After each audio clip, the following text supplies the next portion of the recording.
sur Gabon 24. La province que nous allons visiter aujourd'hui est dotée d'une nature luxuriante avec des forêts, des fleuves, mais aussi des grottes.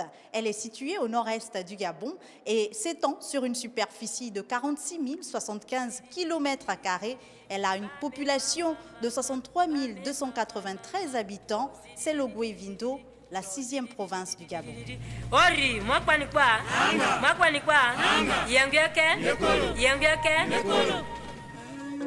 Avec pour chef-lieu Makokou, l'Ogooué-Vindo est la province la plus vaste du Gabon et celle dont la densité de la population est la plus faible.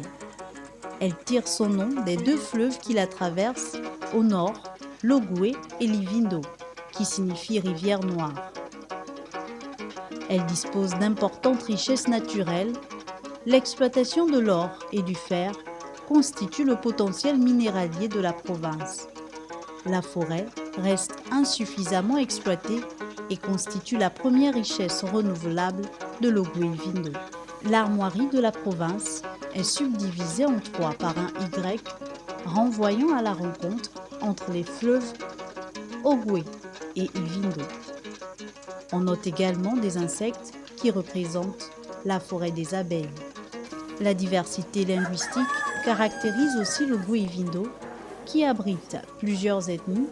Ainsi, on y rencontre des Kota, Fan, Bakwélé et bien d'autres petits sous-groupes tels que les Maongoué, sans oublier les Pygmées Babongo, premiers habitants du pays, les Simba, les Akélé et Okandé. Surtout à ne pas manquer lorsque vous passez par l'Ogooué-Vindo, les majestueuses chutes de Kongu situées sur le fleuve Ivindo. Ce sont les plus importantes d'Afrique centrale, parmi les plus puissantes du pays. Elles sont accessibles par voie fluviale après 3 à 4 heures de navigation. Les chutes de Kongu sont l'une des plus belles chutes du monde qui regorgent de mystères où poussent des orchidées naturelles.